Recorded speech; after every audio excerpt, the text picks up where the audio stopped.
An estimated 10 million Americans have gone vegan, cutting out meat, dairy, meat byproducts, all just completely out of their diet. Even Oprah's trying it, but can changing what you eat actually change your carbon footprint? Arlena Cho is here with more. What do you think? Are you going to do it? Well, maybe. We'll have to see. The food is quite good, actually. You know, some believe changing your diet actually has more of an impact than changing your car on the environment. You know, we've all heard about flying less, driving less to reduce your carbon footprint, but going vegan? Some say eating a plants-only diet is earth-friendly, but does vegan food taste any good? We went for a taste test. When Oprah announced her 21-day body cleanse, no caffeine, alcohol, or animal products, she wondered, what is left? Apparently quite a lot. Oprah's a convert, saying on her blog, I never imagined meatless meals could be so satisfying. I think vegan food gets a bad rap, definitely. Why?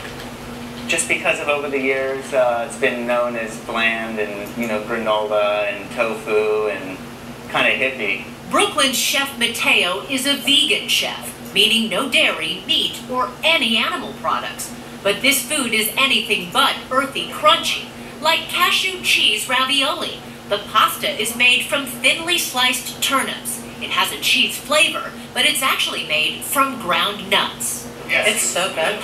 But is it really good for the planet? You can feed more people with a vegetarian-based diet than you can with a standard diet. Recent studies say eating a plants-only diet produces far fewer greenhouse gases than an animal-based diet, shrinking one's so-called carbon footprint.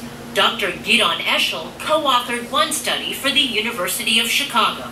If you only eat plants, your footprint drops by 1.5 tons of CO2 per person per year. The USDA says the average American eats more than 117 pounds of red meat every year.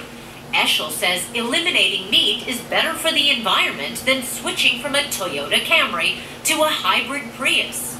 That's because producing food from cows creates more carbon monoxide and methane gas. Eshel compared two dishes with a similar calorie count, a 6-ounce steak and a plate of veggie stir-fry.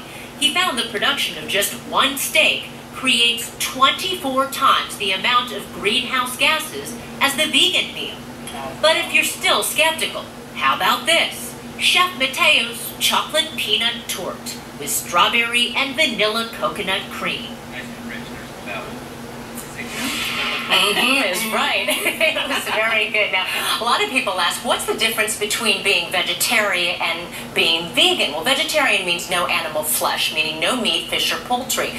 Vegan is a bit more strict, no animal products or byproducts. So add to the list things like dairy and eggs. It's really tough to do. You know, you have to be diligent about it. Researchers say, though, you don't have to go entirely vegan to be green, Kira. They say even cutting back from 2 hamburgers, say, to 1 a week can make a difference on the environment. Shouldn't be so difficult. Yeah. All right. Well, there's a lot of people actually doing this. Joining us now, hip-hop mogul and vegan, Russell Simmons. He's also the author of Do You? 12 Laws to Access the Power in You to Achieve Happiness and Success. And he was telling me Oprah helped him with that title, so that's why the book's been doing so well. That with the content. Good to see you.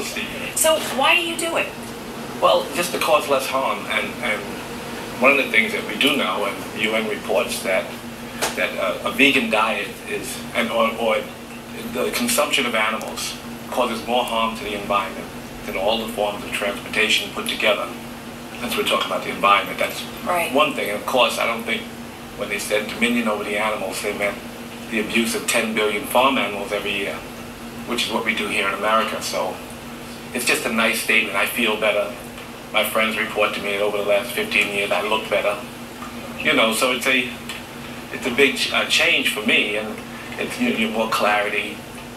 And I think that all of us want to be more clear, want to look younger, want to feel better, and want to be a greater contributor to good on the planet. Well, you're doing that in so many ways, and just being a vegan is one part of your book. And I wanted to just talk about that for a minute because it's a side of you that I think is extremely endearing and unique.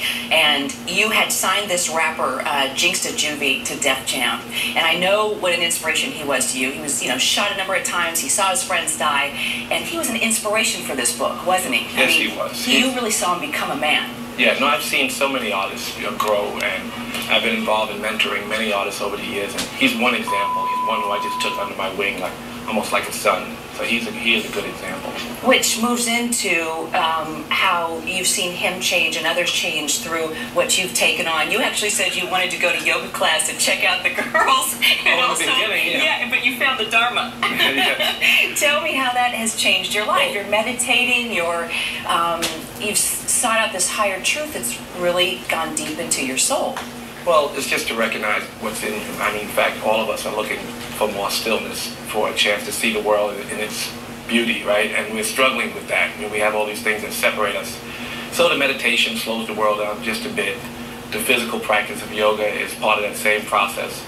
All of us are searching, and so when you find a path that suits you, whether it's making church or whether it's your temple or your synagogue or your mosque, and whatever it is, it's a path down the same road, and all of us are trying to get there. And yoga for me has been a very helpful practice. Something else